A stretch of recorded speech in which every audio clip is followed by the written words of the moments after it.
লেবুর মিষ্টি খেয়েছেন কখনো? এত মজার মিষ্টি এত সহজে আমি কিভাবে বানালাম এটাই ভাবছি। কারণ মিষ্টিটা তৈরির জন্য দুধের ছানা কাটতে হবে না, পাতিল ভরে চিনি শিরা বানাতে হবে না, শুধু ৪-৫টি উপকরণ একসাথে মিশিয়ে নিলেই তৈরি হয়ে যাবে তুলার মতো তুলতুলে আর মাখনের মতো ক্রিমি লেবুর মালাই টুকরা। একটা কথা নিশ্চিত বলতে পারবো, আপনি এই পর্যন্ত যত ধরনের মিষ্টি খেয়েছেন এমন ভিন্ন স্বাদের মজাদার মিষ্টি কখনো খাননি। আসসালামু আলাইকুম everyone, I am chef Ishika. Welcome back to আইফুড channel. লেবুর মালাই টুকরা বানানোর জন্য আমি প্রথমেই নিয়ে নিয়েছি 4টি লেবু। আমি 2টি সবুজ রঙের আর 2টি হলুদ রঙের লেবু ব্যবহার করছি। এবার একটি গ্রেটারের সাহায্যে আমি লেবুর স্কিনটাকে গ্রেট করে নিব।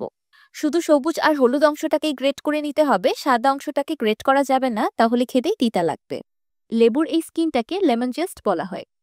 সবুজ আর হলুদ লেমন জেস্টের ফ্লেভার ডিফারেন্ট হয়, তাই আমি 2 ধরনের লেবুই ব্যবহার করেছি। আপনার ইচ্ছে করলে একটিও ব্যবহার করতে পারবেন। আমি 2 রঙেরই লেবুর স্কিনগুলোকে পিল করে নিয়েছি। 4টি লেবু থেকে আমি এতটুকু পরিমাণ লেমন জেস্ট পেয়েছি।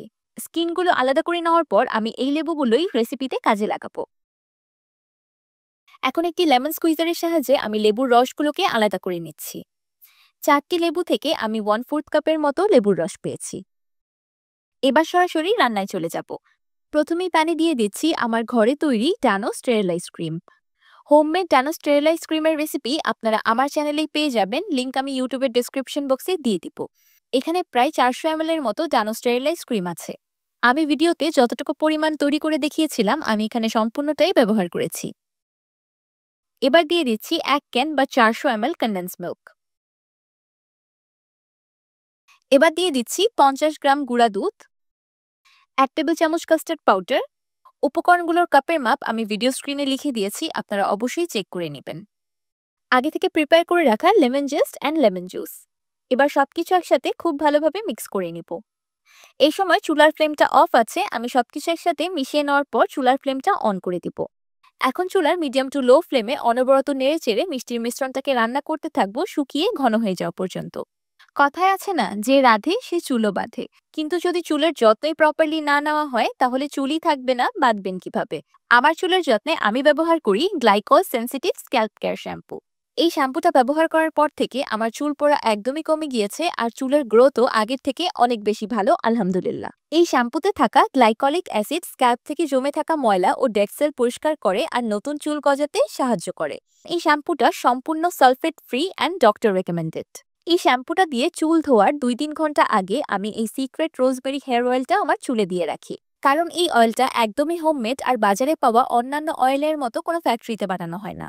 একদম ঘরোয়া পরিবেশে সম্পূর্ণ ন্যাচারাল উপাদান দিয়ে তৈরি, এটা ব্যবহার করলেই বোঝা যায়।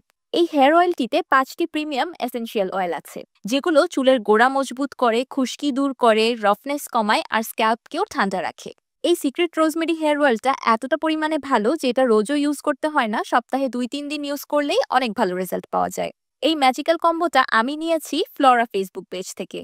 আপনারা দেরি না করে এখনই ফ্লোরা ফেসবুক পেজে ইনবক্স করুন আর এই ম্যাজিক্যাল হেয়ার কম্বোটি অর্ডার করে নিন। তাদের ফেসবুক পেজ আমার ভিডিও ক্যাপশনে মেনশন করা আছে। এইদিকে মিষ্টির মিশ্রণটাও অনেকটাই ঘন হয়ে এসেছে। যেহেতু মিষ্টির মিশ্রণটা খুব বেশি ঘন, তাই চুলার ফ্লেমটা বাড়ানো যাবে না, তাহলে তলানিতে লেগে যেতে পারে। রান্না করতে করতে যখন মিষ্টির মিশ্রণটা এমন ঘন আর আঠালো হয়ে আসবে তখন আরেকটি উপকরণ অ্যাড করতে হবে। আমি একটি বাটিতে 1 প্যাকেট বা 200 গ্রামের মতো ডাইজেস্টিভ বিস্কিটস নিয়ে নিয়েছি। এবার হাতের সাহায্যে বিস্কিটগুলোকে রাফলি ভেঙে নিব। আপনারা এখানে আপনাদের পছন্দ অনুযায়ী যে কোনো বিস্কিট ব্যবহার করতে পারবেন, কিন্তু বিস্কিটের কোয়ালিটিটা ভালো হলে টেস্টটাও বেশি ভালো হবে। এবার মিষ্টির মিশ্রণে দিয়ে দিচ্ছি ভেঙে রাখা বিস্কিটের টুকরো। এবার বিস্কিটের টুকরোগুলো মিষ্টির মিশ্রণের সাথে খুব ভালোভাবে মিক্স করে নেব। বিস্কিটের টুকরো অ্যাড করার পর মিষ্টিটাকে আর বেশিক্ষণ রান্না করার প্রয়োজন নেই। সবকিছু একসাথে খুব ভালোভাবে মিক্স হয়ে গেলেই চুলা থেকে নামিয়ে নিব। মিষ্টিটাকে সেট করার জন্য আমি আগে থেকেই একটা স্কোয়ার মোল্ড ক্লিং র্যাপ পেপার দিয়ে রেডি করে রেখেছিলাম। এবার গরম গরম মিষ্টির মিশ্রণটা মোল্ডে ঢেলে দিচ্ছি। স্প্যাচুলার সাহায্যে উপরের পাশটাকে হালকা সমান করে নিলাম। এবার উপর থেকে আরেকটি ক্লিং র্যাপ পেপার দিয়ে মিষ্টিটাকে খুব ভালোভাবে সিল করে নিয়েছি। এতে করে মিষ্টির উপরের অংশটা ড্রাই হবে না, একদম স্মুথ অ্যান্ড ক্রিমি থাকবে। এবার মিষ্টিটাকে আমি এভাবেই রেখে দিব সম্পূর্ণ রুম টেম্পারেচারে চলে আসা পর্যন্ত। মিষ্টিটা রুম টেম্পারেচারে চলে আসার পর আমি এটাকে নরমাল ফ্রিজে সেট হতে রেখে দিব 3 থেকে 4 ঘন্টার মতো। 3 ঘন্টা পর ফিরে এলাম। এই সময় আমার লেবুর মালাই টুকরা পারফেক্টলি সেট। এবার আমি আপনাদেরকে ডিমোল্ড করে দেখাচ্ছি। মাশাআল্লাহ, দেখতেই পারছেন মিষ্টিটা কত দারুণভাবে সেট হয়েছে। ডিমোল্ড করতে একদমই অসুবিধা হয়নি।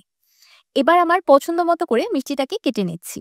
দেখতেই পাচ্ছেন আমি মিষ্টিগুলোকে কত মোটা করে বানিয়েছি। তাই আমার এখানে মিষ্টির পরিমাণ কম হয়েছে, কিন্তু আপনারা যদি একটু পাতলা করে বানান তাহলে মিষ্টির পরিমাণ আরো বেড়ে যাবে। লেবু দিয়ে দুধের ছানা কেটে মিষ্টি তো অনেক খেয়েছেন, কিন্তু একবার এই লেবুর মালাই টুকরাটা বানিয়ে খেয়ে দেখবেন, স্বাদ মুখে লেগে থাকবে আজীবন।